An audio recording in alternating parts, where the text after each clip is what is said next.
E aí, como é que você está se sentindo hoje? Eu estava aqui pensando e me lembrando das minhas histórias da adolescência. Eu vou te contar, eu escapei por pouco de umas furadas assustadoras. Por isso, hoje eu queria conversar com vocês sobre esse assunto, os comportamentos destrutivos. Queria compartilhar algumas experiências e ideias para que vocês, assim como eu, não caiam em ciladas. Então ajeita a coluna e vem comigo.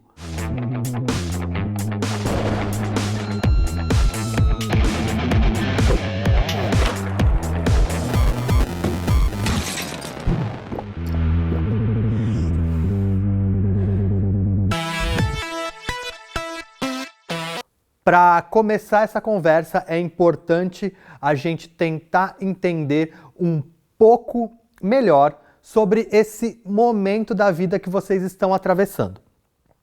A famosa adolescência. Primeiro, é preciso falar que a adolescência, essa fase compreendida entre a infância e a vida adulta, é um conceito construído histórica e culturalmente. Não é algo fixo nem igual em todas as épocas e países. Para muitos, a adolescência é um momento de transição entre a infância e a vida adulta. Quando afirmamos isso, determinamos que a adolescência é diferente da infância e vida adulta, certo? Mas também estamos dizendo que ela é apenas um momento de passagem e não uma fase em si, com questões muito importantes de serem olhadas e vividas. É muito comum ainda encontrarmos pessoas que acham que a adolescente consiste apenas na preparação para a vida adulta, retirando dessa fase muito de sua importância. A adolescência é uma fase em si, não só uma transição. Claro que quanto mais perto chegamos da vida adulta, mais questionamentos temos sobre essa vida futura que nos espera. E se pensarmos em como pode ser viver a adolescência olhando apenas para ela, pelo menos por alguns momentos? Isso quer dizer legitimar o que pensamos, desejamos e sentimos. Ou seja, pensar no aqui e agora da adolescência, no presente e não apenas no futuro. Quantos de vocês já não ouviram coisas como isso é drama de adolescente, já vai passar. Ou em relação a um sonho, isso é sonho de adolescente, você não sabe como é a vida. Ora, a vida começa quando nascemos e não quando chegamos à fase adulta. Cada etapa tem suas dores e delícias, e as da adolescência também devem ser consideradas e respeitadas. Afinal, são legítimas, é ou não é? É uma fase de profundas transformações e descobertas físicas, emocionais e comportamentais. E todos nós passamos por ela. A medicina chama essas transformações físicas de puberdade. Importante destacar aqui que puberdade e adolescência são coisas diferentes, apesar de acontecerem ao mesmo tempo. É que se entendemos que a adolescência é um conceito cultural e social, ela é mutável.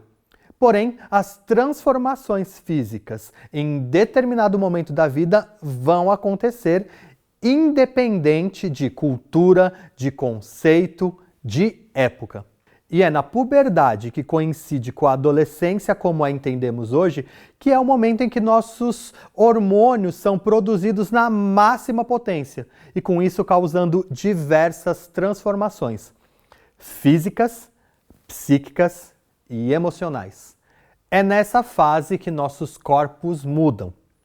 Pelos aparecem por todos os lugares, nossos corpos mudam de forma, seios crescem nas meninas, a voz engrossa nos meninos, damos o famoso estirão, que é quando crescemos muito em um tempo muito curto e com isso ficamos um tempo desengonçados, tentando entender esse corpo novo. É também quando aparecem as espinhas, resultado de tantos hormônios. Você certamente está passando por isso nesse momento. E como essas mudanças são muito significativas e profundas, juramos que é só com a gente que isso acontece. É por isso que temos vergonha dessas transformações na maioria das vezes. E para piorar, é uma fase em que nos importamos demais com a opinião dos outros, é ou não é? Isso nos leva a outro aspecto, o emocional. Emocionalmente estamos deslocados, afinal não somos mais crianças e é a primeira grande ruptura com aquilo que fomos e o primeiro grande contato com o novo. Enquanto na infância nossa família e comunidade são o nosso mundo, nossos referenciais e porto seguro, e na realidade, na adolescência, passamos a conhecer outras realidades, ter uma visão ampliada do mundo, conhecemos outras possibilidades e modos de existir. E com isso queremos viver coisas novas, além, é claro, de criticar e negar aquilo que conhecíamos até então. Mas para as famílias isso não é fácil. Como assim meu filho não gosta mais de passar o sábado à noite em casa? Como assim minha filha não gosta mais de brincar de determinadas coisas? Para as famílias também existe um estranhamento e muitas vezes dificuldade em aceitar que os filhos façam escolhas diferentes das suas. Por isso é um momento tão conflituoso entre pais e filhos. A adolescência pode parecer também um não lugar. Eu não sou mais criança, mas também não sou adulto. O que eu sou então? Perguntas desse tipo são muito comuns nessa fase. Quem sou eu? O que eu realmente gosto? O que eu quero? O que eu sinto? Há um mundo novo se apresentando para mim, tanto no meu próprio corpo quanto fora. E como habitar esses novos espaços? Por isso dizemos que a adolescência é uma fase de experimentação e busca pela própria identidade. Temos vontade de provar todas essas novidades numa urgência que nunca sentimos antes. Porém, como fazer isso da melhor maneira? Como fazer isso com responsabilidade? É justamente pela tentativa de responder a essas duas últimas perguntas que vale a pena a gente conversar hoje sobre os comportamentos destrutivos. Como a adolescência é um momento marcado pelas angústias e questões que já vimos, ficamos mergulhados em um turbilhão de emoções e uma grande ansiedade de descobrirmos coisas novas. Até aí, ok. O problema é que todas as transformações das quais eu falei acabam por gerar uma grande sensação de segurança e uma baixa autoestima. Esses fatores nos fazem querer, de um lado, buscar a aprovação em círculos sociais que não sejam a nossa família, de outro, despertam em nós uma atitude contestadora de muitos dos valores e normas que conhecemos. Nessa busca, encontramos nos dias de hoje a internet e as redes sociais como um grande refúgio.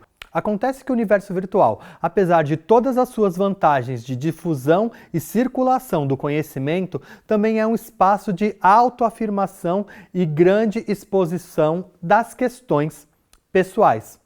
Nossa busca de aprovação acaba sendo facilmente transformada pela busca de curtidas e o resultado é uma grande dependência dessa imagem projetada de nós mesmos. Nosso comportamento, inclusive, pode se tornar obsessivo e aos poucos desenvolvemos uma espécie de vício mesmo, em que ficamos dependentes de nossos celulares.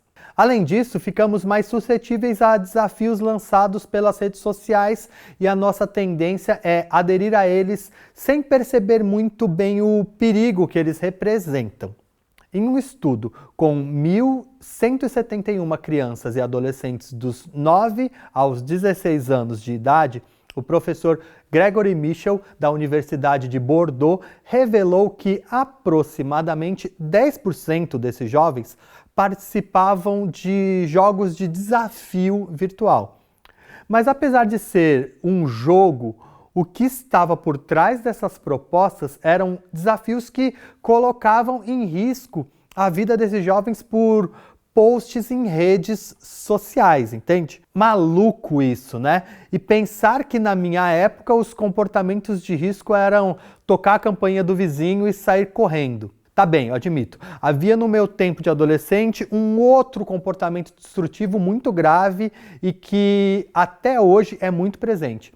O consumo de substâncias lícitas e ilícitas. Como na adolescência queremos experimentar o novo e descobrir o mundo, acabamos nos tornando mais vulneráveis ao consumo de substâncias, acreditando que não fazem tão mal assim, ou mesmo buscando entrar para a galera descolada. Aí mora um perigo bem grande. Não se trata de caretice, mas de autocuidado e autopreservação, pois o consumo dessas substâncias está diretamente associado a problemas de saúde, perda de consciência e formas de agir inconsequentemente, que podem, aliás, nos meter em enrascadas das quais talvez não consigamos sair.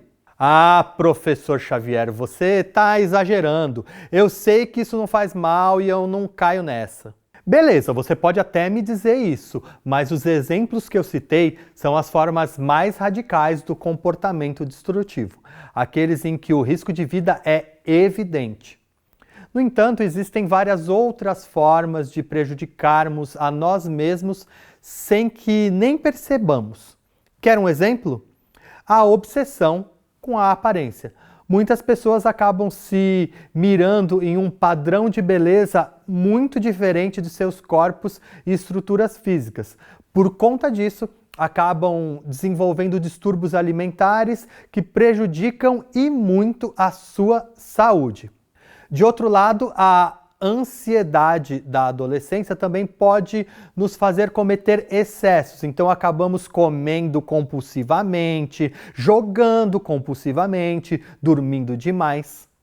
Todos esses comportamentos prejudicam nossa vida, pois causam desequilíbrio em nossa saúde física e afetam ainda mais as nossas emoções. Saiba que você pode e deve procurar ajuda. É super importante encontrar alguém com quem conversar. Procure alguém de sua confiança, que reconheça o que é estar bem e que possa te orientar nas melhores maneiras de buscar ajuda e sair dessas atitudes de risco.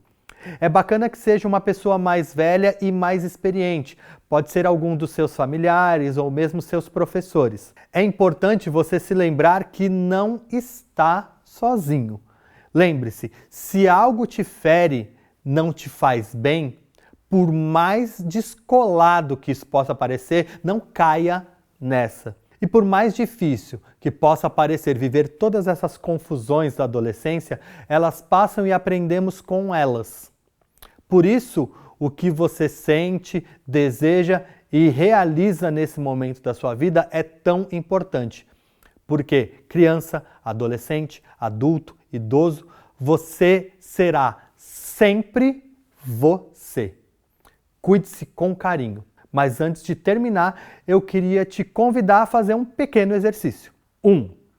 Faça uma pesquisa na internet sobre reportagens que contem a história de pessoas que foram vítimas de seus próprios comportamentos destrutivos. 2. Após essa pesquisa, escreva uma reportagem ficcional sobre uma pessoa nessa situação. 3. Para isso, converse com pessoas ao seu redor para acolher depoimentos e impressões sobre esse caso que você está criando.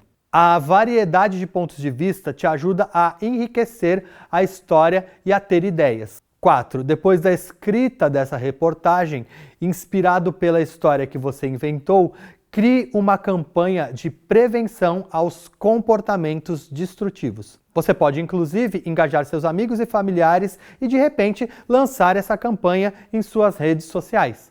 Garanto que, ao se colocar em ação, você também vai ficar motivado a buscar soluções que ajude você e as outras pessoas a não entrarem em furadas. Entendeu? Até a próxima e a gente se vê.